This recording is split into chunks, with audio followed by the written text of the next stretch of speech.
ही तुम्ही एकदा पाहणी केलेली होती आणि स्थानिकांसोबत काही वाद झाल्याची चर्चा रंगलेली होती. नेमकं काय कारण होतं आणि आज काय पाहणी करणार आहात? आपल्या सर्वांना मागेच सांगितल्याप्रमाणे मच्छीमार नगर जे आमच्या कुलाबा कॉर्पोरेट परिसरात हा एक मोठा कोळीवाडा आहे, याचं सुशोभीकरण करण्याचं काम आम्ही हाती घेतलेलं आहे. या परिसरात मोठ्या प्रमाणात सुशोभीकरण करून पर्यटकांसाठी पण मुंबईतील आदर्श कोळीवाडा बघण्याची संधी आम्ही उपलब्ध करून देणार आहोत. आणि त्या कामात काही विलंब होत होता आणि त्या कामात थोडी अडचण करायचा प्रयत्न काही लोकांकडनं होत होता आणि त्यामुळे मी त्या दिवशी इकडे एक राऊंड घेऊन कामाची पाहणी केली आणि त्यावेळेला काही कानउघडणी करण्याची गरज होती, ती कानउघडणी केली. परंतु आज परत इकडे फॉलोअप दौरा घेऊन इकडे फॉलोअप पाहणी करून काम किती झालं आहे आणि काय प्रगती आहे कामात हे बघण्यासाठी मी इकडे आलो आहे आणि समाधानकारक असं काम आता हाती घेतलं गेलं आहे. आणि मला खात्री आहे की पुढच्या 2 महिन्याच्या आत हे संपूर्ण काम पूर्ण होईल आणि एक सुशोभित असा कुलाब्यातला हा कोळीवाडा आपण मुंबईकरांसाठी उपलब्ध करून देऊ. सर, जी सुनावणी होती ती सुनावणी तुम्ही एक दिवस अगोदर घेतायत. ज्या पद्धतीने वारंवार टीका केली जाते की सुनावणीला विलंब केलं जातं, दिरंगाई केली जाते, काय नेमकं आहे तुम्ही सुनावणी अगोदर घेतलेली? आज मला दिल्लीतून P20चा जो कार्यक्रम होत आहे, म्हणजे G20मधले सर्व देशांमधील पीठासीन अधिकाऱ्यांचा P20 हा एक कॉन्फरन्स दिल्लीत आयोजित केला गेला आहे, ज्याचं उद्घाटन आदरणीय प्रधानमंत्री नरेंद्रजी मोदी करणार आहेत असं समजतं.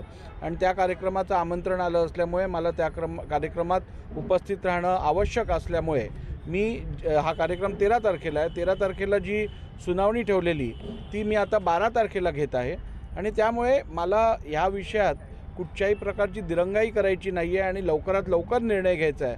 खरं तर मी ती तारीख पुढे देऊ शकलो असतो, परंतु मला याच्यात कदापि कुठचाही वेळ घालवायचा नाही आहे आणि म्हणूनच एक दिवस आधी मी ती सुनावणी घेऊन या विषयात आता पुढे जाणार आहे. सातत्यानं तुमच्यावरती एक आरोप केला जातो की या सुनावणीला तुम्ही जाणून बुजून वेळ काढूपणाचं धोरण करताय. ठाकरे गटाकडनं हा आरोप केला जातो सातत्यानं. नाही, माझे 2 मुद्दे आहेत त्याच्यात. सर्वप्रथम, जर का मला दिरंगाई करायची असती, वेळ काढायचा असता, तर या कारणास्तव मी ही सुनावणी पुढे ढकलू शकलो असतो. पण मी तर सुनावणी आधी घेतो आहे, त्यामुळे आता मला वेळ काढायचा आहे की लवकर संपवायची आहे सुनावणी, याबद्दल मला वाटतं प्रत्येकजण विचार करून याबद्दलचं उत्तर प्राप्त करू शकतो.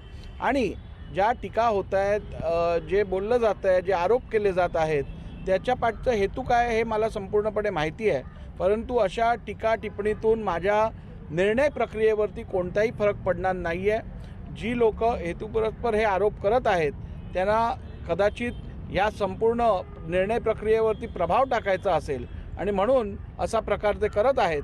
परंतु मी आपल्या माध्यमातून सर्वांना सांगू इच्छितो, जनतेला सांगू इच्छितो की अशा या टिपाटिकणीतून माझ्यावरती कुठच्याही प्रकारचा दबाव पडू शकत नाही अथवा मी पडू देणार नाही आणि नियमानुसार, घटनेच्या तरतुदीनुसार मी माझा निर्णय घेईन. सर, सर्वोच्च न्यायालयात सुद्धा या संदर्भातील सुनावणी आहे. परवाच सुनावणी पार पडणार आहे आणि अशी मागणी जी केली जाते की राष्ट्रवादी आणि शिवसेना दोघांचीही आमदार अपात्रची सुनावणी एकत्रित घेण्यात यावी. अशी सुनावणी शक्य आहे का? मला असं आत्तापर्यंत कुठचाही आदेश प्राप्त झालेला नाही आहे आणि आपल्याला सांगितल्याप्रमाणे सुनावणी कशी घ्यावी आणि सुनावणी किती वेळात घ्यावी किंवा सुनावणी घेण्यासंदर्भातली प्रक्रिया काय असावी हा संपूर्ण अधिकार विधानसभा अध्यक्षांचा आहे. कायद्याच्या जे नियम आहेत, ज्या कायद्यातल्या तरतुदी आहेत, संविधानातल्या तरतुदी आहेत, त्याचं पालन करून आपण निर्णय घेऊ. केवळ कोणाच्या तरी इच्छेनुसार हा निर्णय घेता येणार नाही. जे नियम आहेत त्यांचं पालन करूनच हा निर्णय घेतला जाईल. सर, नवाब रेबिया जी केस होती प्रकार ज्याच्यावर आपल्या निवडणुकीचं हे झालं होतं, ती आता पुन्हा एकदा सुप्रीम कोर्टात उभी राहण्याची शक्यता वर्तवली जाते. कसं म्हणतात? बघा, या डिस्क्वालिफिकेशन संदर्भात, अपात्रतेसंदर्भात नवाब रेबिया ही जी सर्वोच्च न्यायालयाची जजमेंट आहे ती एक लँडमार्क जजमेंट आहे. त्याच्यात काही सिद्धांत ठरवले गेले आहेत आणि तसं असताना ह्याच्यात अधिक संशोधन गरजेनुसार आपल्याला माहिती आहे की पार्लमेंटरी डेमोक्रेसी ही इव्हॉल्विंग सिस्टम आहे आणि ह्याच्यात विशेष करून आपलं शेड्यूल 10 मधला जो कायदा आहे अपात्रतेसंदर्भातला, हा इव्हॉल्विंग कायदा आहे. प्रत्येक घटनेतून हा अधिक बळकट केला जातो. वेगवेगळ्या प्रसंगातून ह्याच्यात संशोधन करून बदल केले गेले आहेत.